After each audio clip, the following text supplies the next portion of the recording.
السلام علیکم ورحمۃ اللہ وبرکاتہ۔ سامعین، رجب کے کنڈوں کی حقیقت ہم آپ کے سامنے پیش کرنے جا رہے ہیں۔ ہمارے ملک میں ایک بدعت حضرت جعفر صادق رحمہ اللہ کے کنڈوں کی جاری ہے، جو 22 رجب کو کی جاتی ہے۔ 11ویں کی طرح یہ بھی علماء سو کے لیے قوم کے مال کھانے اور لوٹنے کا بہت اچھا بہانہ ہے۔ اس موقع پر خوب حلوہ پوری کھاتے ہیں۔ کنڈے بھرنے والوں کو جب سمجھایا جاتا ہے کہ یہ کام بدعت ہے، ناجائز ہے، تو وہ ایک بے بنیاد من گھڑت داستان جو لوگوں سے سنی سنائی ہوتی ہے بیان کرتے ہیں، جس کا کوئی ثبوت نہیں ہے، کوئی سند نہیں ہے۔ ایک من گھڑت داستان ہے جس میں ایک لکڑہارے کا واقعہ بیان کیا جاتا ہے جو مدینے میں تنگ دستی کی زندگی بسر کرتا تھا۔ اس کے بیوی بچے اکثر فاقے کرتے تھے، بھوکے رہتے تھے۔ وہ 12 سال تک در در کے دھکے کھاتا رہا، لیکن فقر و فاقہ تنگ دستی کی زندگی ہی گزارتا رہا۔ یہ لکڑہارا ایک دن وزیر کے محل کے پاس سے گزرا۔ اس کی بیوی مدینے میں وزیر کی نوکری کرتی تھی۔ وہ ایک دن جھاڑو دے رہی تھی کہ حضرت امام جعفر صادق رحمہ اللہ اپنے ساتھیوں کے ساتھ وہاں سے گزرے۔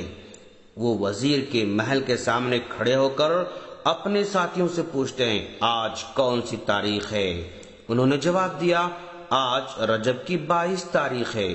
امام جعفر صادق رحمہ اللہ نے فرمایا، اگر کسی حاجت مند کی حاجت پوری نہ ہوتی ہو یا کسی مشکل میں پھنسا ہوا ہو اور مشکل کشائی کی کوئی سبیل، کوئی راستہ نظر نہ آتا ہو، تو اس کو چاہیے کہ بازار سے نئے کنڈے لائے اور ان میں حلوہ اور پوری بھر کر میرے نام کی فاتحہ پڑھے، پھر میرے وسیلے سے دعا مانگے۔ اگر اس کی حاجت روائی اور مشکل کشائی نہیں ہوتی تو وہ قیامت کے روز میرا دامن پکڑ سکتا ہے۔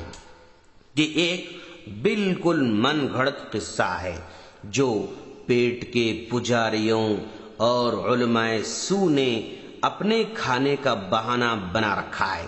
اس کی نہ کوئی سند ہے، نہ ہی اس کا کوئی ثبوت ہے، اور نہ کسی مستند کتاب میں بھی اس کا ذکر ہے۔ اس کے جھوٹے اور غلط ہونے پر کئی دلائل ہو سکتے ہیں۔ مدینہ طیبہ میں کبھی بادشاہ نہیں تھا، نہ ہی وہاں کبھی کوئی وزیر تھا۔ حضرت جعفر صادق رحمہ اللہ کی پیدائش 22 رجب کو نہیں، بلکہ ایک روایت کے مطابق 8 رمضان سن 80 ہجری میں ہوئی تھی۔ دوسری روایت کے مطابق 17 ربیع الاول سن 83 ہجری کو ہوئی تھی، اور ان کی وفات 15 شوال سن 148 ہجری کو ہوئی۔ ان کی زندگی کے تقریباً 52 سال بنو امیہ کے دور میں گزرے۔ ان تمام سالوں میں ان کا ہیڈ کوارٹر بغداد تھا، نہ کہ مدینہ، لیکن یہ بیچارے اس کہانی میں، اس داستان میں مدینے کا واقعہ بیان کر رہے ہیں۔ اس وجہ سے یہ واقعہ بالکل من گھڑت ہے اور جھوٹا ہے۔ حقیقت یہ ہے کہ 22 رجب حضرت جعفر صادق رحمہ اللہ کے پیدائش کا نہ دن ہے نہ وفات کا دن ہے، بس یوں ہی لوگوں نے ان کی طرف منسوب کر رکھا ہے۔ تاریخی حوالے سے اس دن حضرت امیر معاویہ رضی اللہ تعالیٰ عنہ نے وفات پائی۔ شیعہ نے ان پر خوشی کا اظہار کرتے ہوئے یہ دن خوشی سے منایا تھا۔ بعد اس کے انہوں نے حضرت جعفر صادق رحمہ اللہ کی طرف منسوب کر دیا کہ یہ ان کی پیدائش کا دن ہے۔ پس ان کی اس رسم کو آہستہ آہستہ اہل سنت کا عقیدہ رکھنے والوں نے اپنا لیا۔ بہرحال یہ قصہ بالکل بے بنیاد ہے، غلط ہے، من گھڑت ہے۔ اس کا نہ سر ہے نہ پیر ہے۔ پیٹ کے پجاری علماء نے اس کو بہت رواج دے رکھا ہے، حتیٰ کہ لوگوں نے اسے دین کا اہم جز سمجھ رکھا ہے۔ رزق کی کشادگی غربت کو دور کرنے کا بہترین نسخہ بنا رکھا ہے۔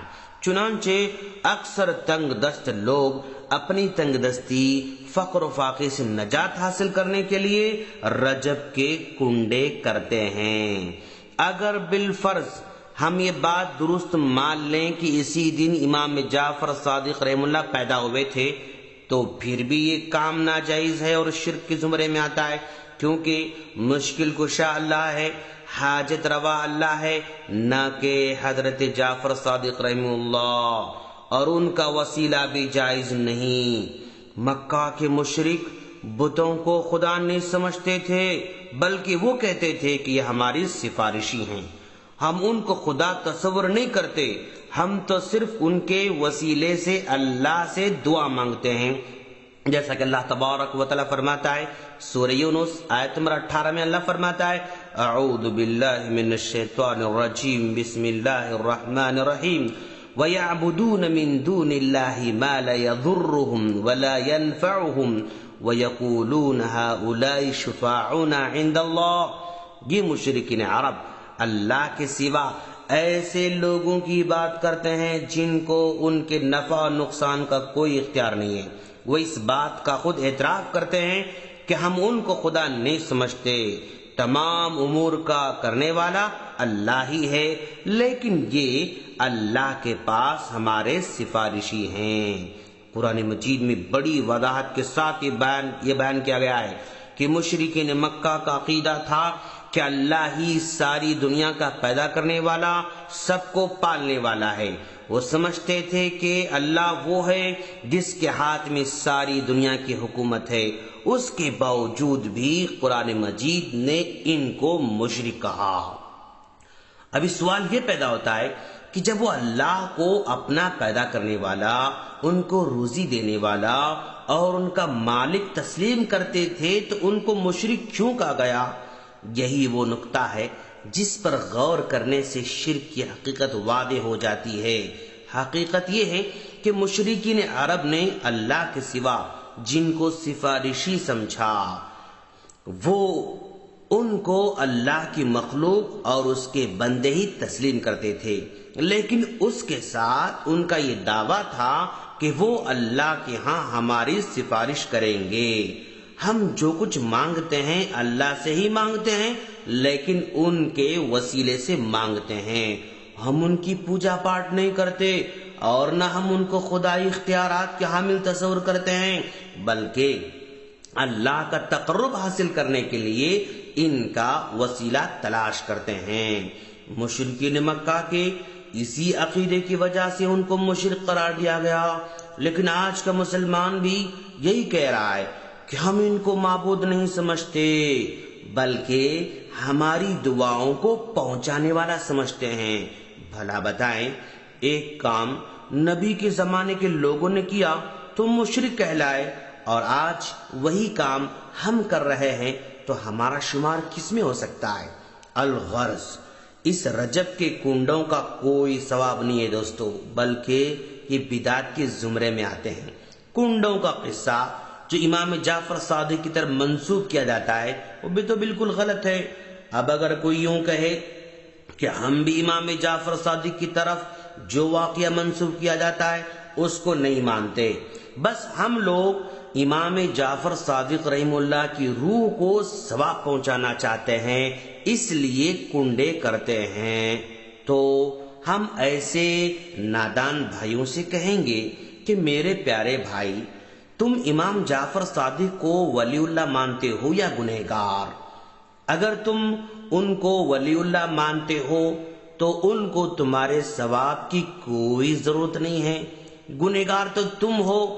تم اپنی فکر کرو، اپنے ماں باپ کی فکر کرو، اپنے بچوں کی فکر کرو، سال بھر دین سے دور رہ کر اپنی آخرت بگاڑتے رہتے ہو، سال میں ایک مرتبہ امام صاحب کی روح کو ثواب پہنچانے نکل پڑے ہو، اپنے ماں باپ کو وقت پر کھانا نہیں دیتے ہو، نہ وقت پر دوائی دیتے ہو، نہ ان کے پاس رہ کر خدمت کرتے ہو، تم خود بے عمل ہو تو تمہارا ثواب امام جعفر صادق رحمہ اللہ کو کیسے مل سکتا ہے؟ دوستو، اگر تم یہ سمجھتے ہو کہ بھائی ہم تو بدعمل ہیں، گنہگار ہیں، اسی لیے امام جعفر صادق رحمہ اللہ کو کی کنڈوں کے ذریعے سفارش حاصل کرنا چاہتے ہیں، اگر یہ سمجھ رہے ہو تو اور بڑی غلطی کر رہے ہو، کیونکہ اولیاء اللہ گنہگاروں کی سفارش کرنے والے نہیں ہیں۔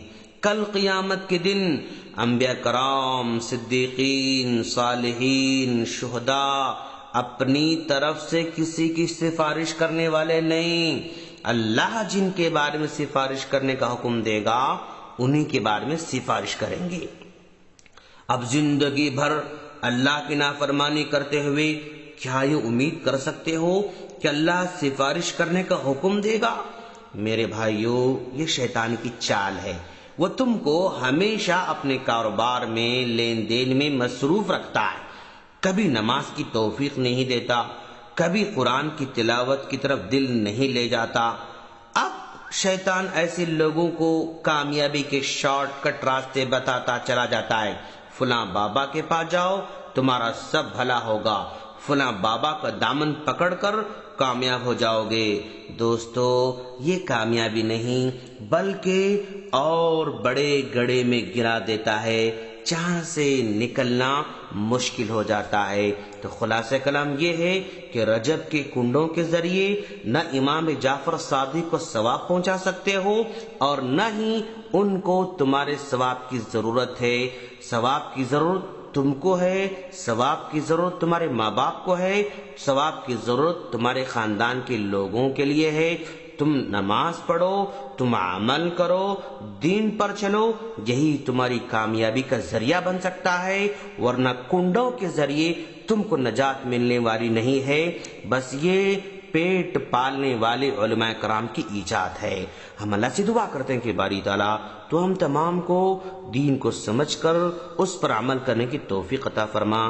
آمین۔ السلام علیکم ورحمۃ اللہ وبرکاتہ۔